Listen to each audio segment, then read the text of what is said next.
नमस्ते, अभिवादन आपका इनोसेंट इन्वेस्टर के इस नए वीडियो में आपके लिए डिस्क्लेमर। कल के विस्फोटक स्टॉक्स की बात करेंगे, शुक्रवार की परफॉर्मेंस भी बताएंगे। चलिए आगे बढ़ते हैं, विस्फोटक स्टॉक्स बताते हैं। एलआईसी हाउसिंग फाइनेंस ही हमारा शुक्रवार का सबसे बेहतरीन स्टॉक था। हमको यहाँ पर बाई सिग्नल मिलता है और तुरंत देखते ही हमको ऑल टारगेट सेट करके दे देता है। कुछ लोगों की क्वेरीज ये आई हैं कि हमारी क्वान्टिटी कभी कभी कम रह जाती है। तो भाई एक चीज़ मैं फिर से आपको कह रहा हूँ, ये चीज़ आपको एक्सप्लेन भी किया हूँ कि जब आपकी क्वांटिटी कम रह जाती है तो अगर मान लेता हूँ आप 1 लाख से ट्रेड करते हो, ठीक है। अब अगर आप 1 लाख से ट्रेड करते हो, अच्छी बात है। जब आप 50,000 का ट्रेड ले पाए तो भाई साहब आपने रिस्क भी तो सिर्फ 50,000 पे लिया है। अगर आपका रिवार्ड कम है तो आपका रिस्क भी उस ट्रेड में कम था। आई होप आप इसको समझ रहे होगे और ये धीरे धीरे करके आप इसकी एक्यूरेसी बढ़ा ले जाओगे।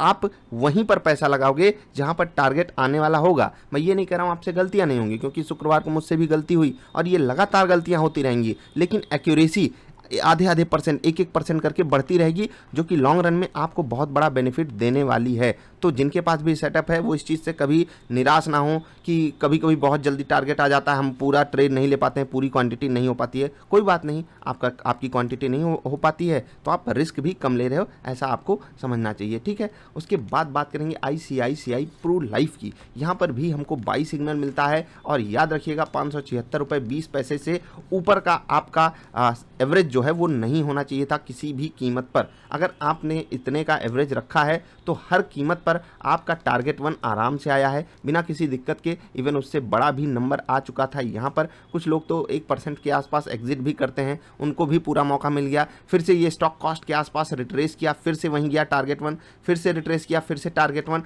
तो यहाँ पर आपको हर हाल में टारगेट 1 पे एग्जिट ही लेना था। जब भी कभी ऐसा स्टॉक कोई मोमेंटम दिखाए कि कॉस्ट पे आ रहा है, टारगेट 1 पे जा रहा है, कॉस्ट पे आ रहा है, टारगेट 1 पे आ रहा है, मतलब वो ऊपर जाना नहीं चाहता है। बहुत ज़्यादा चांसेस में यही होता है, ठीक। तो आपको वहाँ पर प्रॉफिट बुक करके निकल जाना चाहिए। बहुत से लोगों ने 1% के आसपास का प्रॉफिट बुक किया है, वेल एंड गुड। जिन लोगों ने टारगेट 1 पे एग्जिट किया, बहुत बहुत अच्छी बात है, क्योंकि मैंने भी वहाँ पर प्रॉफिट बुक किया। और जो लोग कॉस्ट पे एग्जिट किए हैं वो थोड़ा सा अपने आप को संभालें कि भाई साहब जब ऐसी कोई कंडीशन हो, कई बार टारगेट 1 आ रहा हो, तो हमको वहाँ पर कम से कम कॉस्ट पे तो नहीं जाना है किसी भी कीमत पर। अब बात करेंगे महिंद्रा एंड महिंद्रा की। यहाँ पर हमको मिलता है क्या, सेल साइड का ट्रेड। और सेल साइड का ट्रेड मिलने के बाद ये स्टॉक हमको टारगेट नहीं देता है, जो कि 801 रुपये के आसपास मैंने सेट किया था। जी हाँ, 800 रुपये का साइकोलॉजिकल लेवल था, वहाँ आ जाता बहुत अच्छी बात थी। क्योंकि ये स्टॉक नहीं चल रहा था इसलिए मैंने इसको खिसकाया था 797 रुपये से। अब ये आप सोचोगे कि आप इतना नीचे नीचे कैसे लेकर जा रहे हो। मैं आपको सिंपली कुछ बातें बता देता हूँ।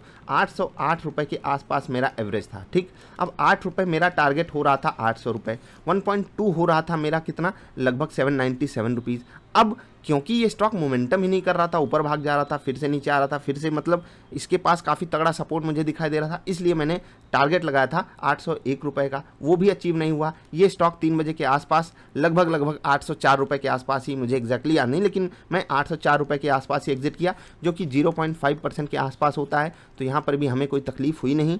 इवन टारगेट 1 के आसपास यहाँ पर भी एग्जिट मिला। तो अभी तक जितने भी ट्रेड्स आपने देखे उन सब ने हमारा दिल खुश किया, बढ़िया हमारा दिन रहा इसमें। अब बात करते हैं विप्रो की। विप्रो में भी ना हमारा टारगेट आया, ना हमारा स्टॉप लॉस आया, यहाँ पर कुछ भी नहीं मिला हमें। कैसे, लगभग 543 रुपये के आसपास। याद रखिएगा, अब यहाँ पर थोड़ी सी कन्फ्यूज़न ये है कि जो लोगों के पास फर्स्ट सेटअप, देखिए सेटअप तो आपके पास दोनों है, जो लोग फर्स्ट सेटअप पे ट्रेड लिए उनको मिलता है सेल साइड का ट्रेड, ठीक है। जो लोग सेकंड सेटअप पे ट्रेड मिले उनको मिलता है बाई साइड का ट्रेड। अब आप सोचोगे कि इतना कंफ्यूजिंग कैसे हो गया। मैं हमेशा कहता हूं जो आपका फर्स्ट सेटअप है हमेशा आपको उसको फॉलो करना है। मैंने भी उसी को फॉलो किया, सेल साइड का ट्रेड लिया 543 रुपये के आसपास। चलो भैया, लोग आ गए, हॉर्न बज गया। चलिए आगे बढ़ते हैं। 543 रुपये के आसपास अगर आप यहाँ पर सेल साइड का भी ट्रेड लिए तो आपको टारगेट नहीं मिला, बाई साइड का भी ट्रेड लिए तो आपको टारगेट नहीं मिला। अब बात आती है कि जब हम एग्जिट किए तो हमारे साथ क्या हुआ 3 बजे के आसपास। जब हम 3 बजे के आसपास एग्जिट किए 1 रुपये का हमको फ़ायदा हुआ। अब जो सेकंड सेटअप पे ट्रेड लिए उनको 1 रुपये का लॉस हुआ।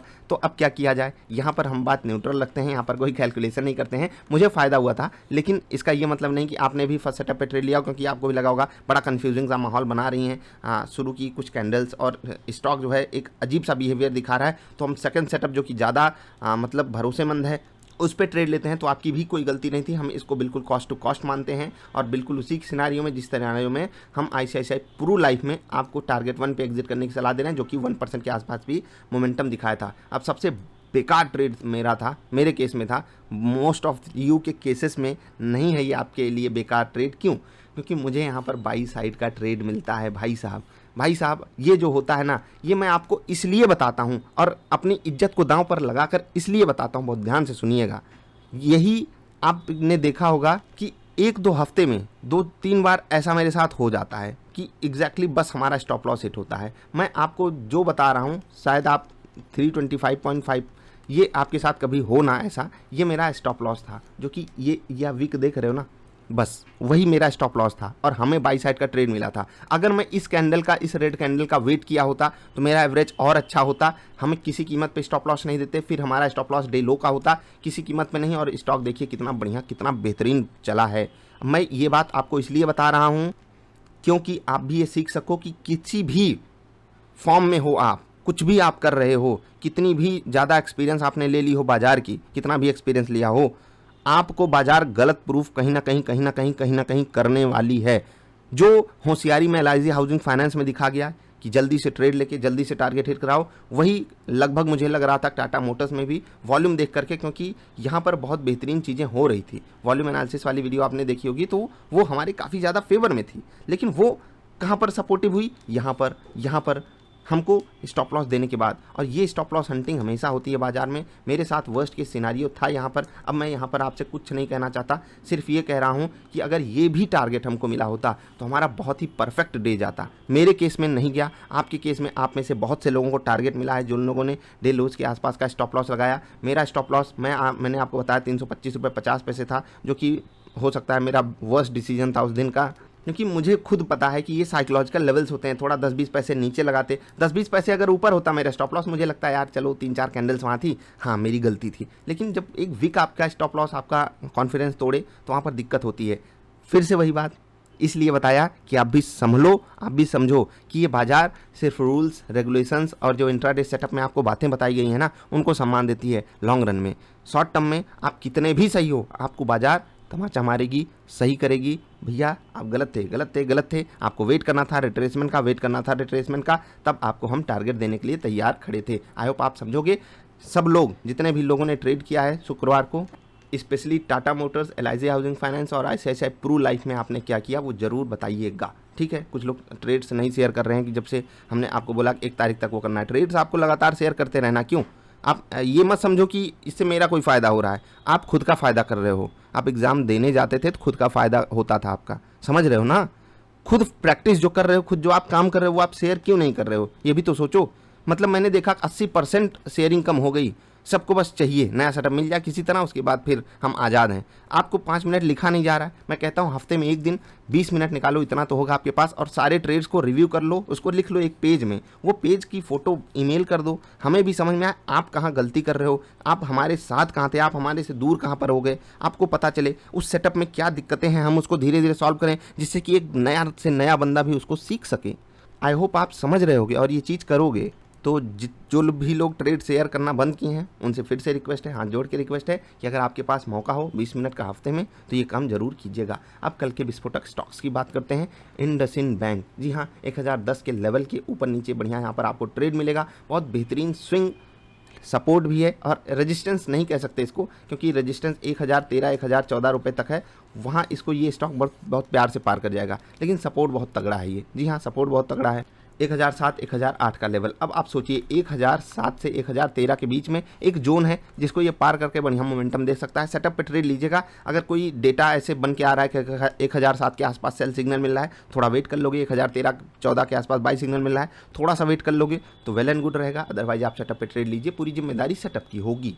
कोटक महिंद्रा बैंक पे भी मोमेंटम बढ़िया आ सकता है। याद रखिएगा, अगर आपको कोटक महिंद्रा और इंडसइंड में कोई एक ही ट्रेड मिलता है, कोई बात नहीं, दोनों में से एक ही ले लीजिएगा। अगर दोनों में बहुत अच्छे ट्रेड्स मिल जाते हैं, आपको कॉन्फिडेंस रहता है, आप दोनों ले सकते हो। मैं कैलकुलेशन आपको दोनों पे करके दिखाऊंगा, आप इन दोनों ही स्टॉक्स में बढ़िया ट्रेड जो है वो ले सकते हो, ठीक। तो 1811 रुपये के आसपास खड़ा है, यहाँ पर भी बहुत बेहतरीन सपोर्ट है इसके लिए, बहुत बेहतरीन नेकलाइन पे आया है, बहुत बढ़िया मोमेंटम दिखा सकता है। तो इंतजार रहेगा मोमेंटम दिखाने का दोनों तरफ, ठीक है।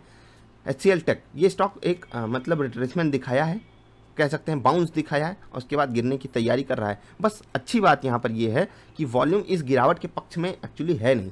तीनों दिन के जो वॉल्यूम हुए हैं वहाँ पर कुछ ऐसा सपोर्टिव दिखाई नहीं दे रहा कि स्टॉक को पटक दिया जाएगा। अब ये स्पेकुलेटिव बिहेवियर मुझे यहाँ से समझ में आ रहा है, क्योंकि यहाँ पर कैंडल खुद कह रही है अब मैं नीचे गिराना चाहती हूँ स्टॉक को, ठीक है। और क्योंकि ये जेन्युइन तरीके से हो रहा है तो स्टॉक जो है वो लगभग गिर भी चुका है। एक सपोर्ट भी अवेलेबल है 934-35 रुपये के आसपास, तो बहुत ध्यान से यहाँ पर ट्रेड लीजिएगा। 934 के नीचे सेल साइड का ट्रेड मिले तो अच्छी बात है, बाकी दोनों तरफ आपको यहाँ पर भी ट्रेड लेना है। रिलायंस की बात करेंगे 2190 पर खड़ा है, 2180, 2175 ये एक सपोर्ट जोन है इसके लिए। अगर फ्लैट खुल के पॉजिटिव सिग्नल देता है ट्रेड लीजिए। सेल साइड का ट्रेड आपको 2180 के नीचे लेना है। और क्यों है ये सपोर्ट, आप टेलीग्राम पे जुड़ जाइए, आपको वहाँ पर पता चलेगा मैंने वहाँ पर क्या आपको करने को कहा था। ग्रासिम ये स्टॉक गजब का चला है, गिरा था 1300 तक और वापस 1500 पे आकर खड़ा है। बहुत बेहतरीन मोमेंटम, बहुत बढ़िया ब्रेकआउट, बहुत धमाकेदार स्टॉक। रिजल्ट ऐसा नहीं आया कि हमको कुछ दिखाई दे कि नहीं ये तूफान फिर से मचाएगा, लेकिन मचा दिया। जी हाँ, उस गिरी हुई बाज़ार में, मतलब नॉर्मल सी एक फ्लैट बाज़ार में जहाँ पर ऊपर से प्रॉफिट बुकिंग ही आई थी, वहाँ पर भी इसने धूम धड़ाका किया है, विथ हाई वॉल्यूम किया है पिछले 4-5 दिनों से। तो ये एक अच्छा संकेत है। देखते हैं ये 1503 पे क्या सम्मान पाता है। 1500 के ऊपर नीचे यहाँ पर भी बढ़िया ट्रेड आपको मिल सकता है, सेटअप पे लीजिएगा। JSW स्टील यहाँ पर भी बढ़िया स्विंग रेजिस्टेंस, ये स्टॉक तोड़कर भागना चाहता है 722 रुपये के ऊपर, तो वहाँ पर भी आप दोनों तरफ बढ़िया ट्रेड ले सकते हो। अब दोनों तरफ ट्रेड में लोग कंफ्यूज होते हैं, भाई हमारा एक सेटअप है, जी हाँ डबल आई ट्रेडर सेटअप पे हम ट्रेड करते हैं, वहाँ पर हमको दोनों तरफ एक सिग्नल मिलता है। स्टॉक में बताया जाता है, वो सेटअप हमको बताता है कि हमको बाई सिग्नल मिला है या फिर सेल सिग्नल मिला है। अब उस पर हम ट्रेड लेते हैं, ठीक।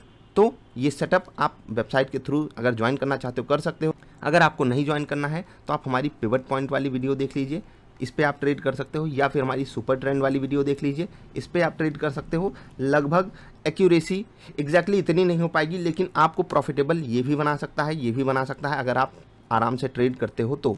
दूसरे चैनल पे इंट्राडे सेटअप वाली वीडियो है, देख लीजिएगा, तब आप समझ पाओगे इन पे भी अगर हमको ट्रेड लेना है तो हम कैसे ले सकते हैं, कैसे हमारा रिस्क रिवार्ड मेंटेन होगा। तो बस यही थी वीडियो। अगर आपको हमारे साथ जुड़कर ट्रेड करना है तो वेबसाइट के थ्रू जुड़ सकते हो, या फिर किसी भी ब्रोकर के थ्रू अकाउंट भी खोल सकते हो। जहाँ पर ऑफर रिवाइज हो रहा है, अब 90% आपके लिए ऑफ रहेगा, मे बी आफ्टर 10th और 15th जून, तब तक फ्री है। आप अगर अकाउंट खोलोगे तो आपको free of cost double I swinger और डबल आई ट्रेडर मिलेगा।